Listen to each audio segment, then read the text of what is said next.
história do Colombo, cara, umas coisas que eu não sabia, que ele chegou náufrago lá em Portugal, cara. É mesmo? É, o navio que ele tava...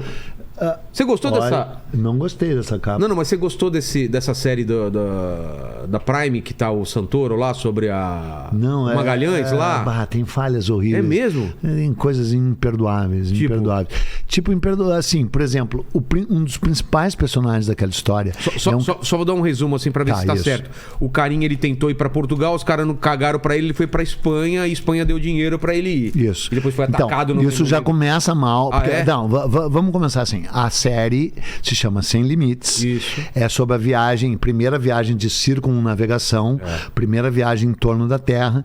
Todo mundo já sabia desde o Tales de Mileto. Só quem é imbecil não sabe que a Terra... A ideia dele era... Ele falava que tinha uma passagem que ia pro outro lado das Índias lá. Mas é assim. Então, o Rodrigo Santoro faz o papel dele e o Álvaro Morte, de Casa do Papel, o professor, faz o Sebastião Elcano. Isso. O nome da produtora que fez, chama Elcano. O Sebastião Elcano era espanhol e o Magalhães era português. Então, assim, a série é feita para elogiar o Elcano, enaltecer o Elcano, que ninguém sabe quem é. Só eu tenho, inclusive, os diários do Elcano. Claro, que eu sou um estudioso, estudei muito a expedição. Sem spoiler, mas chega um ponto que... Ele morre. Morre e vai E sem spoiler, porque ele morre no segundo capítulo já. Né? No segundo, não. No segundo. Acho que terceiro. Talvez no terceiro, vai. No terceiro, de 6. É isso? Acho que é mais, hein? São mais que 6? Não, é mais que ele morre. Não, ele morre bem cedinho. Tá. Morre bem cedinho. É morto. Tá. Mas qual que é a... Então, é assim. Começa a série com ele querendo ser recebido pelo rei Dom Manuel, com um monte de papel na mão. Porque ele tem mapas enroladinho, que ele tem um plano maravilhoso, que é encontrar o estreito. Tá? E o rei não recebe ele e ele fica brabinho e vai para Espanha. É uma falácia, é uma mentira. E é ridículo terem feito isso, porque a verdade é muito melhor. A verdade é a seguinte: ele era um guerreiro, navegador e guerreiro português, que tinha lutado muito no Marrocos, e que tinha tomado uma flechada no olho, tinha perdido um olho e tinha tomado uma marretada no joelho, então ele era manco e zarolho. Por que não colocaram isso no filme? Por que não colocaram isso no filme? E aí ele pediu uma indenização, que nem o Paquito. Vamos supor que o Paquito escorrega aqui nessa escada, caia e quebre o pescoço onde está a tatuagem. E te peça uma indenização. E tu diga, não dou. Tipo, não dou. Manda ele embora. O que tu faz? Ele vai pro Flow. Ele vai pro Flow com o Igão, faz um boquete no Igão e entra no lugar do débil mental do Monarca e passa a te detonar. E dizer, aquele Vilela, aquele Rogério Vilela... isso, né? História, ele não me pagou a indenização. Aquele Rogério Vilela é pior que o Roger Moreira. Aquele escroto daquele Roger Moreira, aquela excrescência daquele Roger Moreira. Peninha. Não, esse também é Eduardo Braz. Também. Não, porque ele é um escroto mesmo. Ele é um merda. Tu viu o que ele falou no Marcelo Rubens Paiva?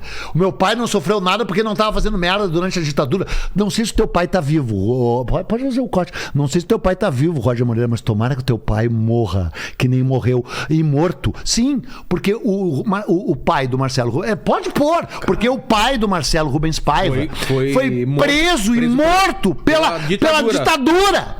E ele disse, com a minha família não aconteceu nada porque eles não fizeram merda durante a ditadura. Então tomara que o teu pai morra, Roger Moreira. E aí, sofrendo. E tu também, junto. E aí... Ele ficou puto porque não recebeu a indenização? Foi o Magalhães. Mas esse foi o motivo. Foi o motivo. Então ele nem chegou a apresentar o nem plano. chegou a apresentar plano nenhum. Tá. Ele ficou puto e a indenização era praxe. Todo mundo do cargo dele, porque ele era o chefe de uma fortaleza em Azamor, no Marrocos, que ainda existe a fortaleza. Eu fui nessa fortaleza. Existem várias fortalezas portuguesas ao redor do Marrocos. Muitas ainda, construídas por eles. A principal é em Al Jazira. Al Jazira é o nome daquela porra. Al Jadida. Al Jadida. É uma cidade... Não interessa. E aí ele voltou para Portugal, o rei não recebeu ele, nem pagou a indenização, e era praxe. Ele ficou muito puto e fugiu para Espanha, como muitos fugiam. E muitos fugindo da Espanha e vinham para Portugal também. Né? Era proibidíssimo, se tu era um grande navegador... Era uma lógica, absurda. Lógica, a mesma coisa que tu sair do Google e ir para quem? Sei lá. Amazon, sei lá. Entendeu? Não podia. E não podia mesmo. Os caras iam lá e te perseguiam. Ele fugiu. Conseguiu uma audiência, porque ele era um cara conhecido. Era casada com uma nobre espanhola, como aparece no filme. E aí ele foi recebido pela Isabel e pelo Fernando e ganhou o Fernando de Castelã, reis católicos, né? Isabel e Fernando.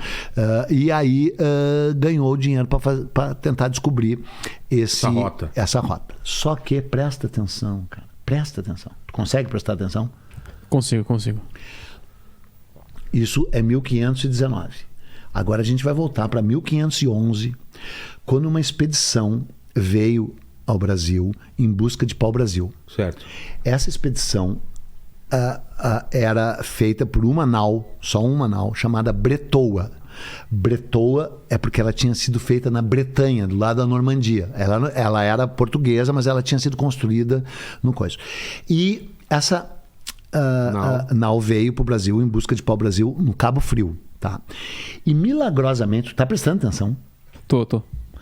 Você vai ser perguntado. Se encontraram em 1800 e pouco, se encontrou o Diário da Nau Bretoa. O Diário da Nau Bretoa conta o seguinte, que quando eles ancoraram em Cabo Frio, desapareceram 2 machados de ferro dentro da nau. E os machados eram caríssimos na época e valia muito para trocar com os indígenas. Tu dava um machado, o indígena dava a bunda, dava o filho, dava a filha, metade do Brasil em troca de um machado, porque tu imagina. Porra. Então, só para abrir um parênteses, com um machado de pedra, os índios eram da idade da pedra, não eram da idade do metal. Eles demoravam de 5 a 6 horas para derrubar uma árvore grande de pau-brasil. E com um machado de metal, eles demoravam 20 minutos. Entendeu? Então os índios perceberam imediatamente o valor e a rapidez do trabalho daquele objeto mágico para eles. Imagina, ferro, né? A idade do ferro, né? A humanidade, a idade da pedra, passou para a idade do bronze, a idade do ferro, né? Os caras, os índios piraram naquela porra. Então roubaram 2 machados. E o acusado de ter roubado foi um cara chamado Carvalhinho. Mas não foram os indígenas? Não. Um branco roubou de dentro do navio para trocar com os indígenas. Entendi. Tá.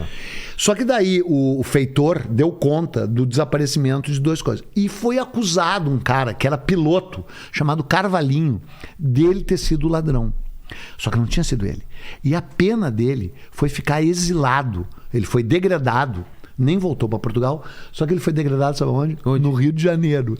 E ele ficou morando ali na Glória, no Flamengo, em Botafogo. Arrumou um monte de mulher indígena para lá e ficou morando lá de 1511 até 1514.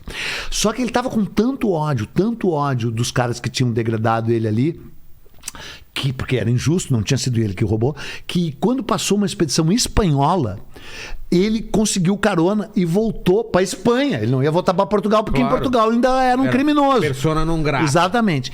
E aí ficou morando na Espanha e dizendo, eu conheço tudo, conheço o Rio de Janeiro, conheço o caralho, conheço o Brasil. E ele era piloto. Porra. Ele era piloto. E aí ele encontrou o Magalhães em Sevilha, depois que o Magalhães fugiu. E ele disse pro Magalhães, eu sei navegar até o Rio de Janeiro, que é um puta de um lugar onde os índios são meus amigos, e a gente pode ir até lá, ficar parado lá, num lugar do caralho, cheio de abacaxi, caju, mulher, peixe, pra depois dali a gente ir tentar encontrar o tal estreito, a tal passagem que ninguém sabia se existia ou não, mas que deveria existir, porque tudo que tem nisso tem fim. Claro. Então o continente sul-americano tinha que acabar em algum lugar.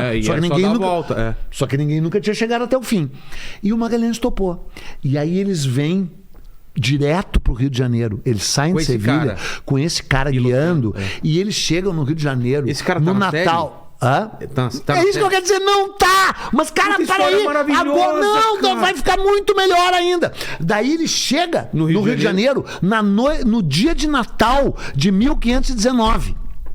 Queima de fogos queima de fogo, a árvore do Bradesco na lagoa, já tudo engarrafado, aquela merda daquela árvore do Bradesco, esse banco de merda que é o Bradesco, pior que o banco de merda Bradesco, só o Santander, e pior que o Santander, só o Itaú. Aí chegam no Natal. E as indígenas vêm todas nadando, peladas, e sobem no barco e começam a transar com os caras direto. Isso é... Vida real. Vida real. Vida real. Porque Porque tem os diários. Tu viu a série? Sim. O Pigafetta existiu, aquele cara que é um italiano, ele existiu e eu editei o livro dele aqui no Brasil. Bota aí, Primeira Viagem ao Redor do Mundo, Fernão de Magalhães. Eu que editei pela LPM, o Diário do Pigafetta. O diário existe. Existe também o Diário do Sebastião Elcano, que vai aparecer na série, que daí esse nunca foi publicado. Esse diário... Ele pode ser considerado como material primário, fonte primária. Não, totalmente. Não, o Pigafetta não exagerou uma vírgula. Coisa ruim porque tinha muita coisa mentirosa desses. O Américo Vespucci era um mentiroso. Exato. O Cadamosto era mentiroso. Sim, o Pigafetta, embora italiano, que nem o Américo Vespucci, não mentiu nada. É tudo que ele escreveu. Aí, ó. Nossa. É isso aí. É isso aí. Fui eu que publiquei esta merda aí. Relato da expedição histórica de Fernão de Magalhães, por quem a viveu. Olha que legal. Exatamente. É maravilhoso esse livro. Em vez de ficar vendo uma bosta de um podcast que só emburrece as pessoas, tu nunca mais ouve um podcast e vai ler. Eles assistiram esse podcast, eles descobriram tudo isso. O podcast, ele é um start pra você ficar mais inteligente. E deixar a tua inteligência deslimitada. Mas esse personagem, então, existiu e ele relatou mesmo a parada. Ouve aí, ô Paquito, que tu não tá prestando tanta atenção. Inclusive, ele vê as indígenas subindo a bordo e roubando pregos desse tamanho, porque o prego era de metal. E como que elas roubavam? Como? Enfiavam na checheca. Para. Juro por Deus, pros caras não verem. E era valioso o prego pra usar. Lógico, e depois elas se jogavam no mar de novo e tal. Aí, um prego na xoxota? Sim. E aí surge uma mulher. Tu tá prestando atenção, Paquito? Tô. Surge uma mulher, nua, claro, como todos os indígenas, com uma criança. E a criança é quem? Quem? Filha do Carvalhinho. Que a mulher tava grávida. A mulher tava grávida quando ele foi embora em 1514. Ele deixou a mulher grávida. E voltou em 1519, o guri tinha 5 anos. E apelidaram o guri de Ninito, ou seja, menininho, garotinho. E o Ninito vai junto na viagem. O guri cruza o Estreito de Magalhães. O guri fica naquela... O pai e o filho. E quando o Magalhães morre, quem é que toma o poder? Na série é o Elcano, né? Na vida real foi o Carvalhinho! Há quantos anos? Não o guri. O Carvalhinho. O pai. E ele já tá velhão ou não? Não, ele era jovem também. O Carvalhinho... não é então que a série mudou quem toma o comando, então? Sim.